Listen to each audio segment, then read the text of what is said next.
Assalamualaikum warahmatullahi wabarakatuh. Perkenalkan, nama saya Fitri Rahmatullah dengan NIM 11016161234040. Yang terhormat Bapak Cepri Cahyadi Eskom SM. Benar? Yang terhormat Bapak Cepri Cahyadi Eskom MM selaku dosen mata kuliah basis data.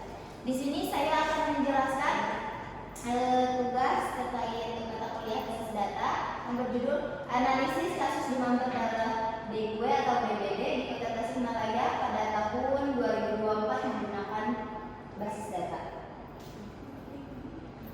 Latar belakangnya, demam berdarah merupakan penyakit menular yang masih menjadi masalah kesehatan masyarakat di Indonesia. Penyakit ini disebabkan oleh virus dengue atau yang ditularkan melalui gigitan nyamuk Aedes aegypti dan Aedes albopictus. Kondisi iklim tropis, curah hujan tinggi, kepadatan penduduk serta sanitasi lingkungan yang kurang baik menjadi faktor utama tingginya kasus DBD.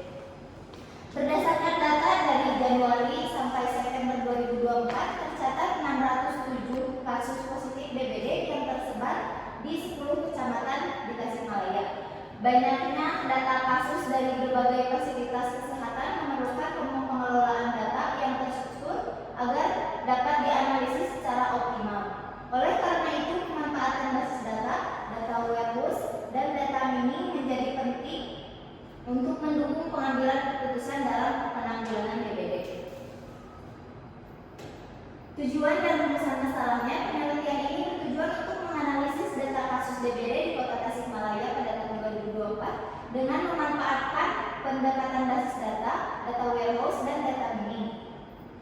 Rumusan masalah dalam penelitian ini berfokus pada bagaimana gambaran penyebaran kasus DBD di Kota Tasikmalaya, bagaimana perencanaan basis data yang tepat untuk data DBD, serta bagaimana pemanfaatan data warehouse dan data mini dalam mendukung analisis dan pengambilan keputusan penanggulangan DBD. Data dan lokasi penelitiannya, penelitian ini dilakukan di Kota Tasikmalaya, Provinsi Jawa Barat dengan menggunakan data kasus DBD periode Januari sampai September 2024. Data ini diperoleh dari puskesmas, rumah sakit, dan dinas kesehatan. Data yang digunakan meliputi jumlah kasus DBD berdasarkan kecamatan dan waktu kejadian, sehingga dapat mengabarkan distribusi kasus secara wilayah dan temporal. Untuk metode penelitiannya digunakan adalah deskriptif analitik dengan pendekatan perencanaan basis data. Penelitian diawali dengan identifikasi entitas dan atribut yang berkaitan dengan kasus DBD. Kemudian dilanjutkan dengan perencanaan IRD, normalisasi data, serta pengolahan data menggunakan konsep data warehouse dan data mini untuk analisis lanjutan. Yang pertama itu pendekatan basis data. Penelitiannya dilakukan dengan mengidentifikasi entitas utama yang relevan dengan kasus DBD berdasarkan data yang tersedia dalam file penelitian. Entitas utamanya ada provinsi memiliki kota, kabupaten 1 banding Mani, Jawa Barat, Kota Tasikmalaya. Kota kabupaten mempunyai data penyakit 1 banding Mani, banyak laporan DBD. Untuk bulan mencatat data penyakit 1 banding Mani, setiap bulannya ada kasus. Kelompok penyakit dilaporkan data penyakit 1 banding Mani, DBD banyak kasus.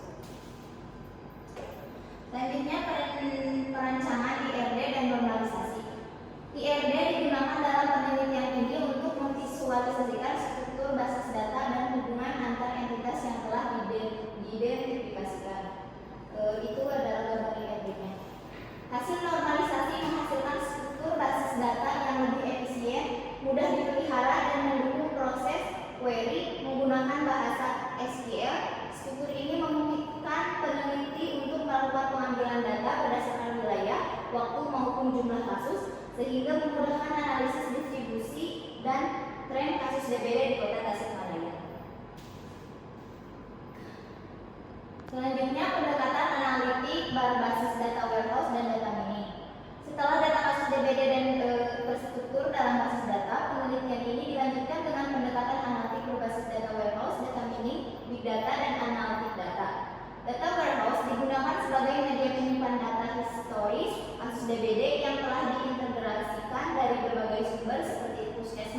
rumah sakit, dan dinas kesehatan.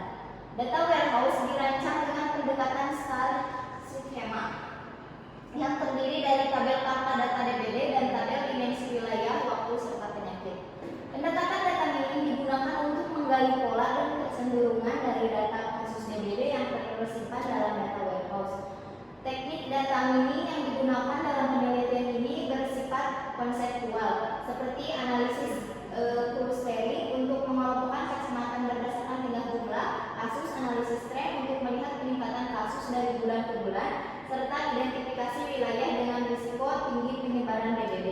Hasil analisis ini memberikan gambaran wilayah prioritas yang memerlukan investasi kesehatan. Selanjutnya hasil dan pembahasannya. Analisis basis data kasus DBD. Analisis basis data menunjukkan bahwa data kasus DBD di Kota Tasikmalaya dapat dikelompokkan berdasarkan dimensi wilayah dan waktu. Data mencatat jumlah kasus DBD per kecamatan dari Januari hingga September 2024 dengan variasi jumlah kasus yang berbeda-beda. Informasi ini penting untuk mengetahui wilayah dengan beban kasus tertinggi dan memprioritaskan intervensi kesehatan. Selain itu, penggunaan query SQL dan Jabar rasional memungkinkan penyajian data secara fleksibel, seperti menampilkan data per kecamatan, per bulan maupun total kasus dalam satu wilayah tertentu. Dengan demikian, basis data menjadi fondasi utama dalam sistem informasi kesehatan. Selanjutnya, peran data warehouse dalam analisis DBD. Data warehouse berfungsi sebagai gudang data terpusat yang menyimpan data historik kasus DBD dari berbagai sumber seperti puskesmas, rumah sakit, dan dinas kesehatan. Data ini telah melalui proses integrasi dalam pembersihan sehingga siap digunakan untuk analisis karakteristik. Data warehouse yang bersifat subjek oriented, integratif, invariant, dan non-variatif sangat sesuai untuk analisis epidemiologi penyakit. Dalam kasus DBD Kota Tasikmalaya, data warehouse memungkinkan analisis tren peningkatan kasus dari waktu ke waktu, evaluasi efektivitas program penanggulangan, serta penyusunan laporan kesehatan secara komprehensif. Selanjutnya, penerapan data mining pada kasus DBD.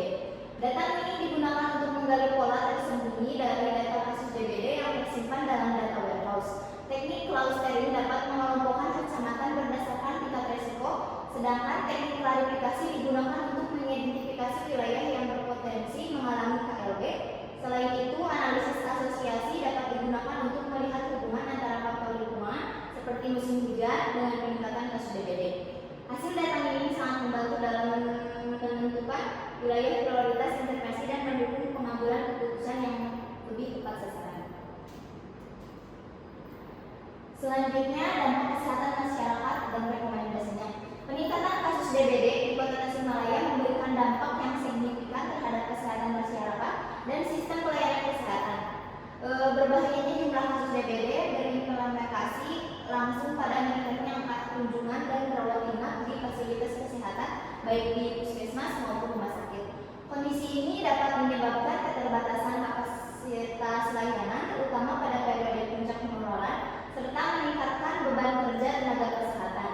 Selain itu, kasus DBD yang tidak tertangani secara cepat berpotensi menimbulkan komplikasi serius hingga kematian, khususnya pada kelompok rentan seperti anak-anak dan lansia.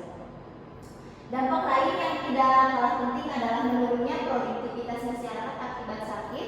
Pasien DBD memerlukan waktu pemulihan yang cukup lama, sehingga aktivitas kerja, pendidikan, dan kegiatan sosial menjadi terganggu. Hal ini secara tidak langsung berdampak pada kondisi sosial dan ekonomi masyarakat. Dari sisi pemerintah daerah, peningkatan kasus DBD juga menyebabkan bertambahnya beban pembiayaan kesehatan untuk penanganan pasien, pengendalian vektor, serta kegiatan surveillance epidemiologi. Selanjutnya, kesimpulannya itu berdasarkan dari hasil analisis yang telah dilakukan, dapat disimpulkan bahwa kasus DBD itu di Kota Tasikmalaya menunjukkan tren peningkatan yang signifikan dengan total 607 kasus positif selama periode dari Januari hingga September 2024 yang tersebar di 10 kecamatan. Kondisi ini menunjukkan bahwa Kota Tasikmalaya berada dalam situasi waspada terhadap potensi peningkatan kasus dan kemungkinan terjadi kejadian luar biasa atau KLB apabila tidak dilakukan upaya pengendalian secara efektif.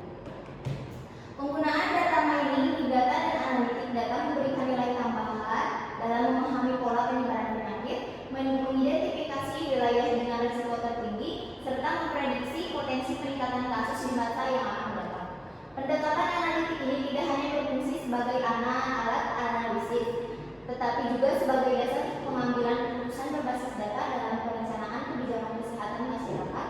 Dengan demikian, integrasi teknologi basis data dan analitik data memiliki peran penting dalam meningkatkan efektivitas sistem peningkatan dini dan strategi penanggulangan